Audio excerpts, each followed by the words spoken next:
অনেক অনেক দিন আগের কথা। কোনো এক গ্রামে আমিন নামের এক গরিব কৃষক বাস করত।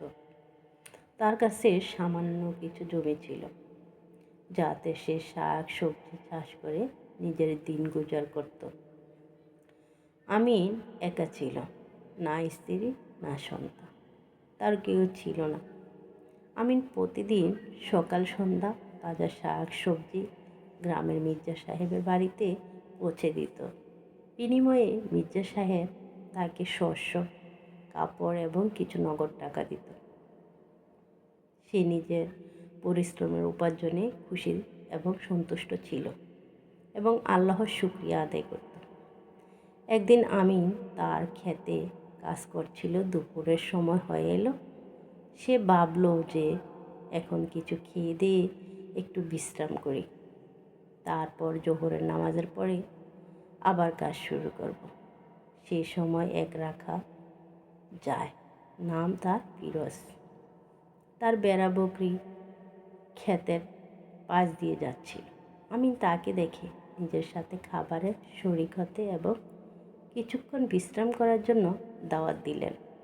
পিরোজ আমিরের কথা ফেলতে পারল না। সে সেখানে থেমে গেল। তার বেড়া বকরি ক্ষেতের এদিক ওদিক চড়তে লাগলো।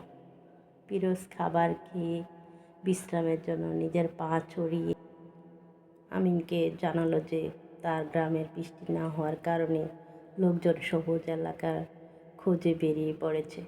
সেও সেই জন্য নিজের বেড়া বকরি নিয়ে বের হয়েছে।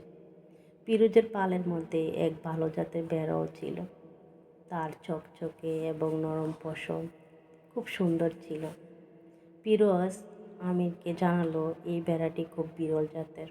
আমিন পিরোজের কথা শুনতে লাগলো। এর মধ্যে সে কিছু তরমুজ এবং কাঠ পিরোজকে দিল। পিরোজ বলল, ভাই, আমি খাবার খেয়ে পেট ভরে গেছে। তোমার আতিথেয়তায় মন খুব খুশি হয়ে গেছে। অস্বীকার করে তোমার মন ভাঙাবো না। এই ফল রেখে দিচ্ছি, সন্ধ্যায় খেয়ে নেব। কিছুক্ষণ বিশ্রাম করার পর পিরোজ সেখান থেকে নিজের বেড়া বকরি নিয়ে সামনের সফরের জন্য রওনা হয়ে গেল। আমির সন্ধ্যায় নিজের কাজ শেষ করে তাজা শাক সবজি মির্জা সাহেবের জন্য নিয়ে এলো এবং তার বাড়িতে পৌঁছে দিয়ে নিজের কুঁড়ে ঘরে চলে এলো। পরের দিন আমির যখন খেতে পৌঁছালো, তখন সেখানে দামি পশমওয়ালা বেড়াটি দেখতে পেল। দেখে অবাক হয়ে সে ভাবল, নিশ্চয়ই এই বেড়াটি পিরোজের, যে গতকাল আমার কাছে কিছুক্ষণ থেমেছিল। এই বেড়াটি নিজের পাল থেকে বিচ্ছিন্ন হয়ে গেছে।